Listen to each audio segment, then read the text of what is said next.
जय Shri Radhe friends, welcome back my YouTube channel. कैसे हैं आप सब? आशा करती हूँ आप सब बहुत अच्छे होंगे और अपनी लाइफ में मस्त होंगे। तो फ्रेंड्स, दोपहर के बज रहे हैं डेढ़ डेढ़ हो रहे हैं, 1:30 बज रहे हैं, 1:24 ऐसे कुछ हो रहा था, अभी मैंने देखा था। तो और फ्रेंड्स, मैं पार्ट 3 में ज़्यादा लंबा नहीं खींचूंगी। पार्ट 3 में मैं ख़त्म करूँगी सारी स्टोरी, क्योंकि मुझे बहुत कुछ बताना है, लेकिन इतना अच्छा नहीं लगता ना। आप लोग भी सोचेंगे कि सिर्फ एक ही स्टोरी बता रही हैं, अपने दुख के बारे में बता रही हैं। लेकिन क्या करूँ फ्रेंड, वो जो समय था ना वो बहुत लंबा चला ना, इसलिए स्टोरी भी लंबी लग रही होगी आप लोगों को। तो दुबे जी डिस्चार्ज होकर घर आ गए थे। मैंने इनको टोका भी था, यूरिन पाइप क्यों नहीं निकलवाया आप लोगों ने। उसके बाद क्या हुआ, एक या 2 दिन भी नहीं गए होंगे पूरे ये वॉशरूम, क्योंकि मैं इनको पकड़ के लेके जाती थी और बैठाती थी इनको वॉशरूम के लिए। इन्होंने क्या किया ना, यूरिन पाइप खींच दिया, अपने हाथ से खींचा। खींचा नहीं, किसी की गलती से नहीं खींचा, उन्होंने खुद अपने हाथ से खींच दिया, क्योंकि माइंड इनका काम करना, मैंने आपको बताया कि माइंड काम नहीं करता था। तो उन्होंने यूरिन पाइप खींच दिया। मैंने इनको टोका, में कहा इसको मत खींचो, इसको मत खींचो, मैं इनको बोल रही हूँ, इन्होंने खींच दिया। और वो जब खींचा ना, जब बाहर निकले तो इनकी ब्लीडिंग होने लग गई, टॉयलेट वाले एरिया से, जहाँ से वॉशरूम करते हैं, सुसु करते हैं लोग, वहाँ से। और इस तरीके से हो रही थी ना, वो बूंद बूंद बूंद बूंद हर जगह गिर रही थी। और वो जब मैं, क्योंकि ये मैं इनको ऊपर की तरफ देख रही थी और ये कांप रहे थे जब ना, तो मेरे कंधे पे इन्होंने यहाँ पर सिर रखा और ऐसे ऐसे कस के जकड़ लिए दर्द से। तो हम इनसे पूछ रहे क्या हुआ, आप ऐसे क्यों काँप रहे हो, आपको कुछ तकलीफ हो रही है? तो कह रहे हाँ। हमने कहा कि क्या हुआ, दर्द हो रहा है कहीं? तो कह रहे हाँ। हमने कहा कहाँ पे? कह रहे ऐसे बोले नहीं, कुछ बस ऐसे काँप रहे हैं। तो हमने जब नीचे देखा ना, तब देखा कि इनके ब्लड गिर रहा है। फिर मैंने इनको लक्ष्मण भैया मेरे देवर जो बाहर खड़े थे उनको आवाज़ दी, वो दौड़ते हुए आए, इनके दोस्त आए। तो हम पकड़ के इनको बिस्तर पे लेकर के गई तो मैं लेकर के लिटा दिया, मैंने इनको लिटा दिया। लेकिन वो समय वहीं पे ख़त्म नहीं हुआ। 2 दिन भी, मुझे लगता है आज इनको ये प्रॉब्लम शुरू हुई थी, कल ये एडमिट हो गए वापस हॉस्पिटल में। तो हुआ क्या कि ब्लीडिंग बंद नहीं होती थी। जब ये वॉशरूम करने जाते थे ना, लगातार नहीं होती थी। जब इनको टॉयलेट जाना होता था, तो जब जाते थे ना, तब इनको ब्लीडिंग होती थी, जब ये वॉशरूम कर लेते थे तब। तो उसके बाद जब ये काँप रहे थे, इनको फ़ीवर हो गया, इतना तेज़ फ़ीवर हो रहा था ना, कि वो दवाई भी 2 घंटे बाद असर कर रही है। सोचिए फ्रेंड, दवाई आपने दी हो और इतना तेज़ फ़ीवर हो किसी पेशेंट को, और वो दवाई का असर आधे घंटे में नहीं बल्कि 2 घंटे में हो रहा हो, धीरे धीरे धीरे धीरे करके फ़ीवर उतर रहा हो। तो टेंशन हो जाती है कि माइंड में कहीं ना फ़ीवर चढ़ जाए या कहीं प्रॉब्लम ना हो जाए। और वो काँप रहे थे, और हम और मेरे बच्चे, मेरी ननद आई हुई थी, वो बहुत परेशान थी। सगी ननद नहीं है मेरी, कि ननद बहुत अच्छी है मेरी, वो रंजन नाम है उनका, मेरी ननद है, मेरे मामा ससुर की बेटी हैं। वो बैठे बैठे बस ऐसे हाथ जोड़ करके भोले बाबा बचा ला है, भोले बाबा ऐसे ऐसे वो कर रही थी। तो मैंने उनकी ममता वहाँ पर देखी हुई है। सरदा दीदी सगी बहनों करके छोड़ के भाग गई, लेकिन रंजन दीदी अपनी मेरी ननद होकर के वो यहाँ पर रही हैं डूबी जी के लिए, हर जगह पर खड़ी रही हैं। हॉस्पिटल में भी जब ये एडमिट थे तो वो मेरे साथ साथ रहती थी हॉस्पिटल में, क्योंकि ऐसा नहीं था कि ये गलत है कि खाली खून के रिश्ते काम आते हैं, कहीं कहीं दिल का रिश्ता भी बहुत काम आता है। दीदी से मेरा दिल का रिश्ता है, रंजन दीदी से। तो वो मेरे साथ रहती थी वहाँ पर। अगर मैं, क्योंकि हम कहते थे कि आप बेड पे सो, जैसे बेड होता था, एक स्टूल होता था, तो उनसे कहते थे यहाँ पे सो जाओ, कहते नहीं नहीं भाभी हम नीचे सो जाएंगे। तो पतली तो पे सो जाएगी, हम वो ठीक है। उसमें मेरा शरीर सही था, ठीक ठाक था, पतली थी मैं। तो ये था, उन्होंने बहुत किया है, तो मैं उनकी तो हर ज़िंदगी भर शुक्रगुजार हूँ। तो ये हुआ। और जब काँप रहे थे तो वो बहुत ज़्यादा डर गई थी दीदी, मैं भी बहुत ज़्यादा डर रही थी। मैं दवाई खिलाई थी, लेकिन मैं ना डर दिखाती नहीं थी बाहर किसी को कि मैं डरी हुई हूँ या मैं बहुत परेशान हूँ। तो उस तरीके से मैं इनको हैंडल करती थी देवी जी को। और ना उसी के 2 दिन भी नहीं होंगे, 2 से 3 दिन एडमिट रहे हैं। देवी जी चौथे दिन घर आ गए हैं, क्योंकि एडमिट कराना पड़ा, क्योंकि ब्लीडिंग होना ठीक नहीं था। और इतना हो जाता था जैसे उनका जो लोअर था ना वो भीग जाता था, आगे का पूरा हिस्सा भीग जाता था, बहुत तेज ब्लीडिंग होती थी जब उनको होती थी, सुसु करने जाते थे तो उसी दिन हम लोग इनको लेकर के गए, जबकि हॉस्पिटल ले जाने दिमाग काम करता नहीं था। इनको अपनी प्रॉब्लम खुद पता नहीं होती थी कि इनको प्रॉब्लम हो रही है और इनकी यूरिन से ब्लड आ रहा है या कुछ भी ऐसा। तो जब लेकर के गए तो वहाँ पे इनका क्रिएटिनिन काफ़ी ज़्यादा बढ़ा हुआ था और यूरिन इन्फेक्शन बहुत तेज़ बढ़ा हुआ था। तो डॉक्टर ने कहा इन्होंने पाइप खींच दी है क्या? हमने कहा कि हाँ सर, हमने पूछा उनसे कि आपने यूरिन पाइप क्यों नहीं निकाल दी थी? सर निकाल देते तो ये दिक्कत ना होती। कहती आपके ये परिवार वालों ने तो कहा था कि नहीं नहीं नहीं मत निकालिएगा, इनको कौन करा पाएगा, ये रहेगा लगा रहेगा तो अच्छा है, करते रहेंगे इसी में। तो जब मैंने पूछा उस समय उन लोगों ने मेरे को दोष दिया कि तुम ध्यान नहीं दिए हो। यूरिन पाइप एक पागल इंसान जिसको तुम बांध के हॉस्पिटल में बांध के रख रहे हो, सोचने वाली बात है ना। हॉस्पिटल में बांध के इसीलिए रखा जा रहा था ताकि अपने को हार्म ना पहुंचे। हार्म पहुंचाने का मतलब ये नहीं होता पत्थर चला के मारेंगे। हार्म पहुंचाने का मतलब होता है अपने कैनुला निकाल सकते हैं, वो कोई मशीन खींच सकते हैं, वो वो कोई जो फूड पाइप लगा है वो खींच सकते हैं, यूरिन पाइप खींच सकते हैं, बहुत सारी चीज़ें हैं। इसलिए डॉक्टर ने उनको यूरिन पाइप उस समय मैंने सोचा था कि नहीं लगा के लेंगे वो ज़्यादा अच्छा है, कोई बात नहीं, वो सुसु कर देंगे, पोंछ दूँगी, धुल दूँगी, लेकिन सेफ तो रहेंगे। ये सोच के मैंने उनसे ये बात कही थी कि आप लोग को यूरिन पाइप निकलवा देना चाहिए था। तीसरे, चौथे, 5वें दिन वो एडमिट हुए। 5वें दिन मुझे लग रहा है वो एडमिट हुए, मतलब डिस्चार्ज हुए वहाँ से। उस दिन तो डिस्चार्ज क्या हुआ, बवाल जैसा हो गया। लक्ष्मण को फ़ोन करती थी वो नहीं उठाते थे, अम्मा को फ़ोन करती थी वो नहीं उठाती थी, मैं अपने से बच्चों को फ़ोन करती थी। फिर जब ये लोग नहीं उठाते तो रंजन दीदी को फ़ोन करती थी। रंजन दीदी घर पे आ जाती थी सुबह के टाइम, उनको करती थी तो कहती थी क्या करी बतावा, ये लोग लड़ा था झगड़ा था ना। 2 बजे खाना मांगते रह गए, मुझे दाल चावल दे रहे, थोड़ा सा दाल चावल खाते कुछ नहीं थे वो, बट मांगते थे। लेकिन इंसान अपनी तरफ से पूरी कोशिश करता है कि इतना ही खाएगा, लेकिन खाएगा तो। ये होता है कि इतना नहीं खाएगा, इतना ही खाएगा, उसके शरीर में कुछ तो जाएगा। मैंने फ़ोन करके स्पेशली बोला कि दाल चावल मांग रहे हैं आपके भैया, बना के भिजवा दीजिए लक्ष्मण भैया से। उन्होंने वो कह रही हैं हम तो बना दें, ले तो जाने वाला तैयार हो, कहीं कोई जाना नहीं चाह रहा हॉस्पिटल, कब से तो कह रहे हैं कि चले जाओ तुम लोग। तो हमने कहा अच्छा। फिर मैंने फ़ोन किया, जब डिस्चार्ज का समय आया तो सबने पीठ दिखाना शुरू कर दिया, वही मलिकाइन है ना, वही तो मलिकाइन है, वो उनसे कहो डिस्चार्ज करा के ले आए। अरे उनसे कहो, हम लोग कौन है, मलिकाइन तो वही है। ये सब कह कर के टॉर्चर किया गया, ताना दिया गया ना। और जब बहुत ज़्यादा परेशान हो गई मैं इन लोग के टॉर्चर से, इन लोग की बातों से, तो मैंने कह दिया इस तरीके से आने से तो बढ़िया आप लोग ना ही आते, तो कम से कम मैं किसी तरीके से हैंडल कर दे। लेकिन जो जो एक तो ये हॉस्पिटल में मैं दिन रात इनके साथ हरदम टॉर्चर ही था वो मेरे लिए, वो फेस ही टॉर्चर वाला था दिन रात उनको, क्योंकि उन्हें खुद भी नहीं पता था वो क्या है और मैं क्या हूँ। किसी को कुछ भी बोल देना, कुछ भी गिरा देना, कुछ भी चीखने लगना, किसी को गाली दे देना, कुछ भी करते थे वो। तो वो भी मेरे लिए वो समय टॉर्चर था, बस ये लोग भी टॉर्चर ही करते थे, चाहे सरदा दीदी हो, चाहे लक्ष्मण भैया हो, चाहे अम्मा हो। इन लोगों ने सिर्फ टॉर्चर किया है उस समय पर मुझे, जितना चाहा उतना किया है, जितना चाहा उतना बोला है, बच्चों को भी उतना ही बोला गया है, मुझे भी उतना ही बोला गया है। और जब मतलब नहीं लाए ये लोग, आए भी नहीं है पता। फिर मैंने अपनी सिस्टर को फ़ोन किया, बड़ी बहन को अपने, तो मैंने उससे कहा कि दीदी ऐसी ऐसी बात है, कब से फ़ोन कर रहे हैं, ये लोग फ़ोन नहीं उठा रहे हैं। और क्योंकि दूबी जी का माइंड सही है तो उनको छोड़ के भी आप नहीं जा सकते। अगर मैं ये सोचती कि मैं अपने ज्वेलरी रख के कुछ भी करूँ, तो भी मेरे पास कोई ऑप्शन नहीं था, क्योंकि वहाँ पर कोई था ही नहीं कि जिससे मैं कहूँ कि आप यहाँ रुको, मैं अभी आती हूँ। ये चीज़ नहीं हो पाई। तो जब आप लोग थे ही नहीं वहाँ पर, तो मैं उनको छोड़ के कैसे जाती कुछ ऑप्शन ढूंढने के लिए। आप लोग वहाँ पर आते तब तो मैं जानती कि हाँ आप लोग हैं। उस दिन भी ऐसे ही हुआ, उस दिन भी शाम को ही इनका डिस्चार्ज हुआ। वहाँ पर 5 बज गए थे आते आते हम लोग, 5 साढ़े 5। ऐसे ही चीखते चिल्लाते, फ़ोन करती रहो, परेशान रहो। फिर मैंने कह दिया आप लोग ना आते तो ज़्यादा अच्छा रहता, कम से कम ये टॉर्चर हम नहीं सहते। किसी न किसी तरीके से कुछ ना कुछ करते, लेकिन ये जो मेरे माइंड पर इतना प्रेशर आप लोग दे रखे हैं वो नहीं होता। तो उस चीज़ का इन लोग को बुरा लगा।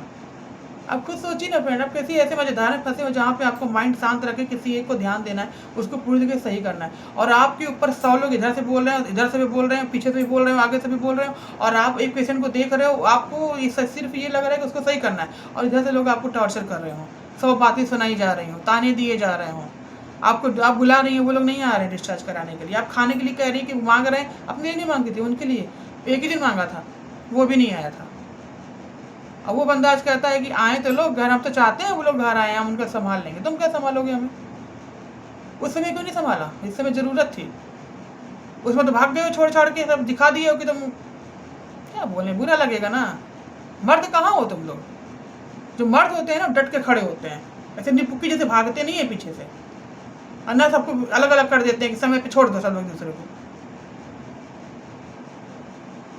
कोई रिश्ता किस चीज़ का रखा जाता है फ्रेंड, आप बताइए ना। आप लोग खुद सोचिए कि जिस परिवार की उस समय हमें ज़रूरत थी, किसी ने सपोर्ट नहीं किया, कोई नहीं खड़ा हुआ। इतनी घृणा कि तुम्हारा बेटा मेरा नाम क्यों ले रहा है। मैं क्या उसको काम में बोल के आई थी सालू सालू बोलो चिल्लाओ, मैंने कहा था। वो उसको उनके माइंड में जो जो चल रहा था, क्योंकि माइंड उनका डिस्टर्ब था, तो जो जो चीज़ें उनको याद आती थी, कभी नाम याद आता था, कभी फेस याद आता था, कभी उनको वो तो रेड कलर की साड़ी से याद करते थे मुझे। तो इस तरीके से तो अगर माँ ऐसे सोचे कि मुझे क्यों नहीं याद कर रहा, तो फिर माँ हो तुम, सिचुएशन समझो अपने बच्चे की कि किस सिचुएशन पे है वो, तुम्हें कैसे याद कर लेगा ये बताओ। क्या हमने उसे कहा कि हमको याद करो? तो जो याद आ रहा है वो याद कर रहे हैं, उन्हें जो समझ में आ रहा है वो बोल रहे हैं। उसकी भी गुस्सा थी कि मेरा नाम क्यों नहीं ले रहा, मैं माँ हूँ। अरे तो माँ वाला फर्ज क्यों नहीं निभाया? रुकी क्यों नहीं हो? भाग क्यों गई हो? रुकती तुम? तुम्हारा बेटा खुद तुम्हें कहता कि मम्मी आपने मेरे लिए बहुत कुछ किया, इस दुनिया में आपने लाया, बहुत बढ़िया काम किया आपने। क्योंकि दुनिया में लाना सिर्फ माँ का फ़र्ज़ नहीं होता, बहुत सारे फ़र्ज़ होते हैं जो आपने नहीं निभाए। बचपन से पैदा करके 12 साल का होते ही उनको बुआ के यहाँ भेज दिया, बड़ी मम्मी के यहाँ भेज दिया, पूरी ज़िंदगी उनकी झंड कर दिया आपने। बेटा सिर्फ तुम्हारे घर की स्थिति संभालने के लिए पैदा नहीं होता है कि तुम उसको घर से बाहर निकाल दो, वो नौकरी करके तुम्हें देगा, तुम्हारा पेट भरेगा, तुम गहने बनवाओगे और खुश रहोगी। बच्चे को माँ की ममता की जरूरत सदैव रहती, चाहे कितनी भी उम्र का हो जाए। तुमने तो ममता ही नहीं दी उसको, और ये चीज़ हमें दिख गई कि ममता होती तो तुम उसको घर से बाहर नहीं निकालती। तुमने निकाल दिया, तुम्हारे अंदर ममता नहीं थी। और इस समय पे भी जब इतनी बुरी परिस्थिति में तुम्हारा बेटा था, इतनी बुरी परिस्थिति में, कुछ खाता नहीं था, कुछ पीता नहीं था, दवाई तक नहीं खाता था, वो 1-1 घंटा 2-2 घंटा एक दवाई खाने में लगाता था, तब भी तुम छोड़ के उसको चली गई, जब तुम्हें पता था कि वो नहीं खाता है, एक लोग के बस का नहीं है। लेकिन I am proud of me कि मैंने वो चीज़ की। भगवान ने मुझे इतनी हिम्मत दी, मेरे साथ वो खड़े रहे, मैं ये चीज़ कर पाई हूँ। दूसरी माँ होती ना तो कहती कि हाँ मेरी बहू कितनी, वो तुमने सिर्फ मेरी बुराइयाँ की हैं सब जगह घूम करके, मेरी बहू ऐसी तो मेरी बहू वैसी, ये नहीं करती वो नहीं करती। उस समय पे फ्रेंड घर में ना आटा नहीं था, दाल भी नहीं थी, चावल भी नहीं था, तेल भी नहीं था, सब पता था इनको लोगों को, चुपचाप चले गए लोग। एक घर में इतने राशन एक टुकड़ा नहीं था। और जब मैं इस बार कह रही थी ना करी सब तो था, सब तो था, ये तो तुम झूठ बोल रहे हो, मतलब मैं झूठ बोल रही हूँ, क्योंकि इनके जाने के बाद तुरंत ही मैं राशन लेने गई हूँ। मैं नहीं बोल सकती ना वो समय फ्रेंड, क्योंकि मैंने उसे झेली हुई है। ये लोग चले गए, तुरंत मैं पहले पैसे निकाले, मैं गई हूँ, पहले राशन लेकर के आई हूँ, चावल लाई हूँ, तेल लाई, दाल लाई, आटा लाई, कुछ भी घर में नहीं रख के गए थे लोग। पता है क्या कहा जाता था, आती है सब्जी लेकर के क्यों नहीं आती है, मतलब हॉस्पिटल से जब मैं घर आती थी, इनके दोस्त मुझे लेकर के आते थे, सोमी नाम है उनका, वो आते थे, मैं कभी 3 बजे आती थी, कभी आती ही नहीं थी, कभी कहो 2 बजे आऊँ, कभी कहो 12 बजे, मेरा कोई टाइम नहीं था आने का। जैसी सिचुएशन थी, मैं घर पे भी आती थी तो मेरे को आराम नहीं था, मैं लेटी रहती थी कंबल में मुँह ढक के चुपचाप जगी रहती थी, मुझे नींद ही नहीं आती थी, नींद आएगी जिसका इंसान पागल से चिल्ला रहा हॉस्पिटल में। तो उस समय में भी यही सब बोला गया है मुझे, जितना मैंने आपको बताई सारी स्टोरी एक एक चीज़ सही है, कुछ भी मिलावटी नहीं है। गलतियाँ किस घर में नहीं होती फ्रेंड, कौन सी सास ऐसी होती है जो अपने बेटी बहू को बेटी की तरह मानती है, मुझे तो नहीं लगता, मैंने तो कभी नहीं देखा, किसी जगह पर नहीं देखा, सिर्फ कमियां देखती हैं। एक लड़की शादी होकर तुम्हारे घर में आती है, तुम उसको दुनिया भर की जिम्मेदारी दे देती, लो तुम जिम्मेदारी तुम संभालोगी, लेकिन नहीं, लॉकर की चाबी मेरे पास रहेगी, तिजोरी की चाबी मेरे पास रहेगी, हर चीज़ का गिनना चुनना सब मेरे पास रहेगा, क्या आ रहा है क्या जा रहा है ये सब मेरे हिसाब में रहेगा। तुम्हें सिर्फ खाना बनाना है, खिलाना है, लोगों को खुश रखना है, सबको रिश्तेदारी में अपनी इज्जत बढ़ानी है, मेरी बहू बहुत अच्छी है, सबकी सेवा में लगी रहो, बस ये होता है बहुओं के लिए इज्जत। बहुओं को इस तरीके से अपनाते हैं लोग, मैंने ठाना हुआ है, अपनी बेटों को सिखाया हुआ है, तुम्हें किसी की सेवा हुआ नहीं करनी है और रिश्ते दे के सेवा नहीं करनी है।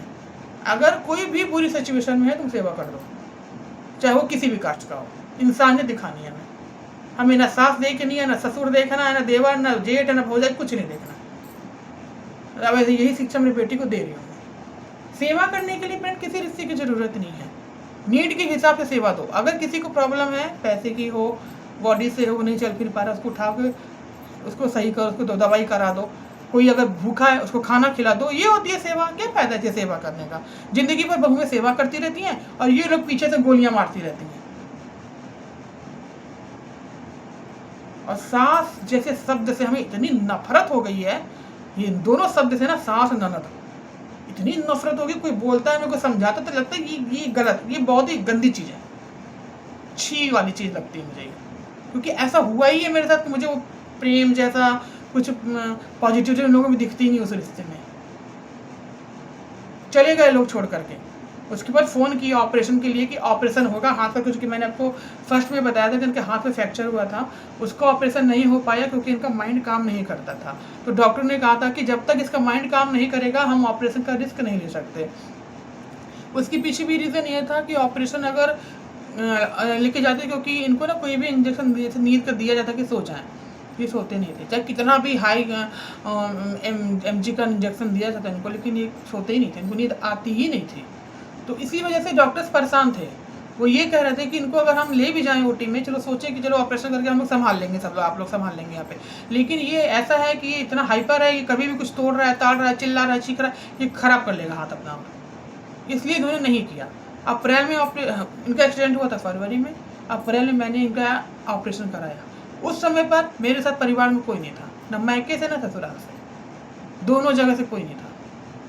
न माँ बाप आए थे, न मेरी सास आई थी, न देवर आए थे, न ननद, न मेरी बहन, कोई भी नहीं आया था उस समय पर, कोई खड़ा नहीं था मेरे साथ। हाँ, ये कह सकते फाइनेंशियली मेरी बहन ने मदद की थी, उसने भेजे थे पैसे, लेकिन इन लोगों ने तो पूछा भी नहीं था फ्रेंड। जब यहाँ से गई तब सबसे कह के गई हम जा रहे हैं वहाँ पे, हमारे ना पूजा होती है होली में, वो पूजा करा के हम आ जाएंगे। झूठ बोल के यहाँ से गई, उसके मुंह दिखाने तक नहीं आई, फ़ोन भी नहीं उठाती थी किसी का। और फ़ोन करके मैंने स्पेशली बताया कि डॉक्टर ने कहा है कि देखिए आप हैं अकेले, समझ रहे हैं, आप संभालेंगे, लेकिन मोरल सपोर्ट बहुत ज़रूरी है आपके पति के लिए। डॉक्टर ने हमसे सीधे बोला था कि जैसे इनकी सिचुएशन है, क्योंकि दिमाग कुछ काम कर रहा था, कुछ नहीं कर रहा था, उन्होंने कहा था कुछ सपोर्ट चाहिए इनको, अभी आप अकेले नहीं संभाल पाएंगे, इनका माइंड इस लायक नहीं है कि आपकी हर बात को या हमारी हर बात को ये समझेंगे।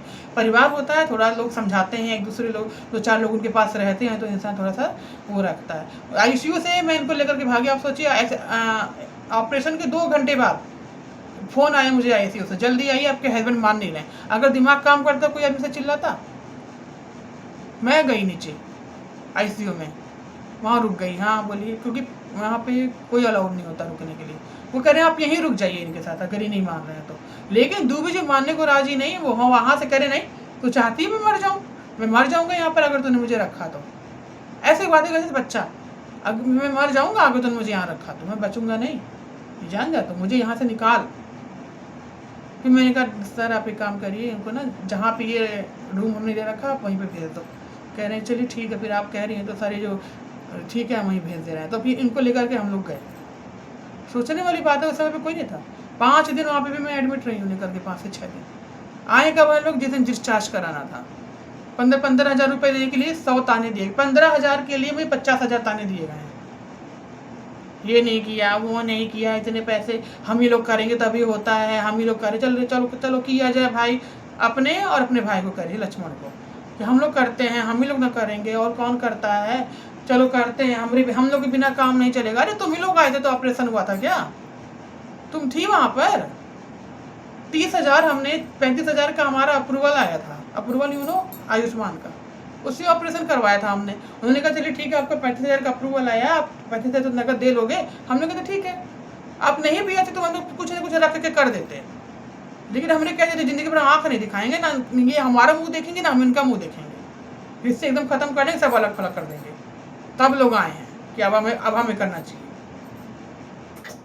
तब समझे कि हाँ हम ऐसा होगा तो सब बिगड़ जाएगा। क्या फायदा ऐसे रिश्तों का, क्या ये नाम के रिश्ते रख के क्या करना है फ्रेंड। हाथ का ऑपरेशन हुआ, उसमें मैं अकेली रही, यूरिन इन्फेक्शन में वहां रह के भी मैं अकेली ही थी, क्योंकि सब लोग सिर्फ ताने देते थे मुझे, टॉर्चर करते थे।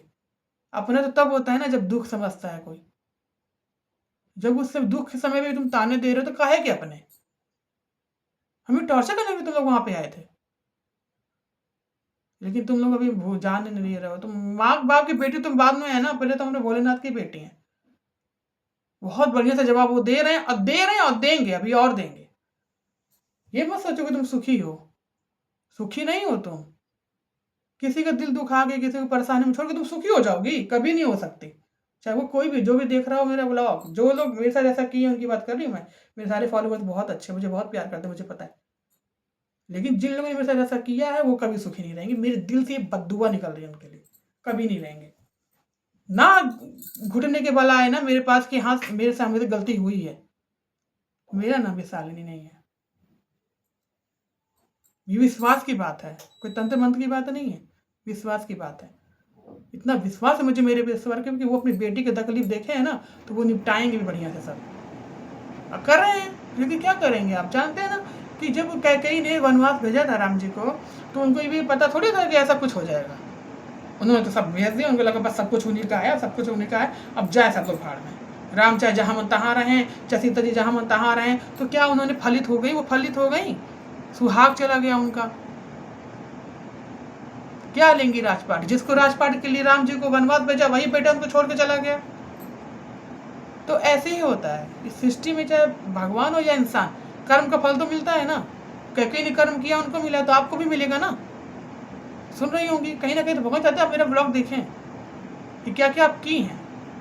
और झूठ इतना तेज आप बोलती हैं, आपकी जो एज है ना, आपको सोचना चाहिए कि राम राम करो, अच्छी बातें करो, अच्छी बातें सोचो। आप झूठ इतना बोलती हैं, आप कह करके पलट जाती हैं, मैंने नहीं कहा था ना, हम कहीं ना सकेला इसे।